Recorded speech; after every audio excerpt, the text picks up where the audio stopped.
Good morning বন্ধুরা, welcome back to my channel Banashree cooking hub. এখন শীত প্রায় শেষের দিকে। এইরকম সময়ে সকলেরই বাড়িতে সর্দি কাশি জ্বর প্রায় লেগেই থাকে। আর এই সময় খুব একটা কিছু খেতে ইচ্ছে করে না। তাই এই সময়ে এই শীতের বেঁচে যাওয়া সবজি হোক বা একটু স্বাস্থ্যের ভালোর জন্য সবজি দিয়ে গরম গরম স্যুপ খেতে বেশ মন্দ লাগে না। বাড়িতে যা সবজি আছে সেগুলো দিয়ে ঝটপট কীভাবে স্যুপটা বানিয়ে নেওয়া যায় সেটা আজকে আমি দেখে নেব। একদম খেতে ইচ্ছা করলেই যেন ঝটপট বানিয়ে নিতে পারেন, ঠিক সেটাই তারই প্রসেস একটা দেখাবো। এখন দিয়ে দিচ্ছি 1 চামচ তেল, তার সঙ্গে দিয়েছি 1 চামচ বাটার। এই বাটার এবং তেলটা যখন গলে আসবে তখন এর মধ্যে অবশ্যই গ্যাসের ফ্লেমটা একদম লোতে রাখবেন। তারপরে এর মধ্যে দিয়ে দিচ্ছি বেশ খানিকটা রসুন কুচি। এই বাটারের মধ্যে রসুনটা ভাজলে কি ভালো স্মেল যে আসে। আর তার সাথে দিয়ে দেবো সামান্য একটু আদা কুচিও। আপনারা চাইলে সাথে পেঁয়াজ কুচিও অ্যাড করতে পারেন। এই সমস্ত কিছুকে একটু ভেজে নিয়েছি সুন্দর করে। যখন একটু স্মেল ছেড়ে আসবে তখন এর মধ্যে দিয়ে দিতে হবে ছোট ছোট করে কেটে রাখা বোনলেস চিকেন। এখানে আমি 150 গ্রাম মতন বোনলেস চিকেন এখানে অ্যাড করেছি। এই চিকেনটা কাঁচা গন্ধটা যাতে চলে যায় তাই রসুন বা আদার সাথে একটু ভালো করে ভেজে নিতে হবে। যতক্ষণ পর্যন্ত না ভাজা ভাজা হচ্ছে একটু ভেজে নিতে হবে। দেখুন সুন্দরভাবে একটু ভেজে নিয়েছি, যাতে একটা কড়াইয়ের মধ্যে ঝটপট স্যুপটা রান্না করা যায় সেটাই আমি দেখানোর চেষ্টা করেছি। এর মধ্যে দিয়ে দিয়েছি 1 চামচ পরিমাণ সোয়া সস। এটা দিলে চিকেনের কালারটাও ভালো আসে, খেতেও একটু বেশ ভালো লাগে।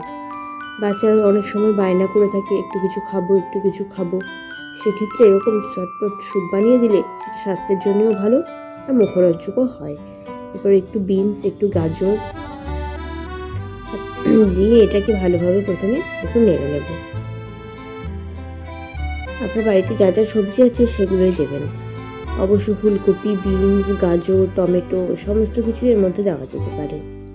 পেঁপেও দেওয়া যেতে পারে থাকলে ছোট ছোট করে কেটে। আর আমি এর মধ্যে দিয়ে দিয়েছি ব্রোকলি, তার সাথে দিয়ে দেবো বেশ কিছুটা ক্যাপসিকাম। ক্যাপসিকামটা অবশ্যই দেওয়ার চেষ্টা করবেন, ক্যাপসিকামটা দিলে একটা খুব সুন্দর ফ্লেভার আসে। এগুলোকে যতক্ষণ না একটু ভাজা ভাজা হচ্ছে ততক্ষণ একটু ভেজে নিতে হবে। খুব বেশি তেল মশলা এখানে আমি ব্যবহার করিনি, যেহেতু এটি স্বাস্থ্যকরভাবে বানাচ্ছি তাই।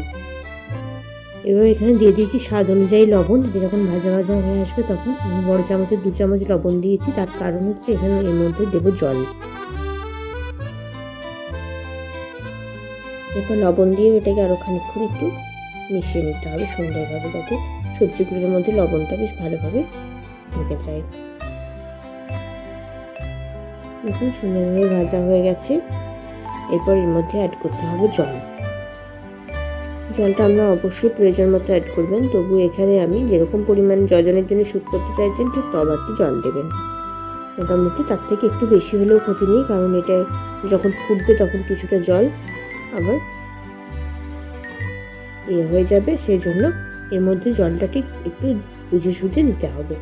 বেশ খানিকটা জল আমি দিয়ে দিয়েছি। এরপর এটাকে কিছুক্ষণের জন্য ফুটতে দিয়ে দেবো, যাতে সবজিগুলো সুন্দরভাবে বয়েল হয়ে যায় আর এর মধ্যে একটা খুব সুন্দর টেস্ট বেরিয়ে আসে।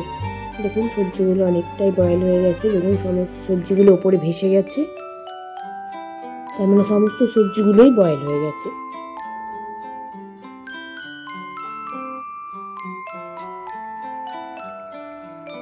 এরকম ভাবে ফুটিয়ে নিতে হবে বেশ কিছুক্ষণ।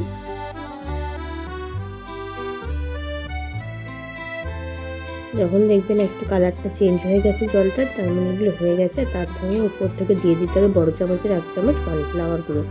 এই কর্নফ্লাওয়ারটা জলে গুলে দিলে স্যুপটার মধ্যে একটু থিকনেস আসে আর যেটা খেতে বেশ ভালো লাগে। আমি এর মধ্যে দিয়ে দিলাম বেশ খানিকটা কর্নফ্লাওয়ার গুঁড়ো আর একটু গোলমরিচ গুঁড়ো। এটা দিয়ে দিলেই স্যুপটা একেবারে সম্পূর্ণভাবে রেডি। আর চাইলে এর মধ্যে একটু বাটারও দিতে পারেন, তাতেও স্বাদটা বেশ ভালো হবে। এরপর গরম গরম সার্ভ করে দিলে রেডি হয়ে যাবে চটপটা হেলদি স্যুপ। নমস্কার বন্ধুরা, ভালো থাকবেন। এই রেসিপিটা যদি আপনাদের ভালো লেগে থাকে তবে অবশ্যই চ্যানেলটাকে শেয়ার এবং সাবস্ক্রাইব করে দেবেন।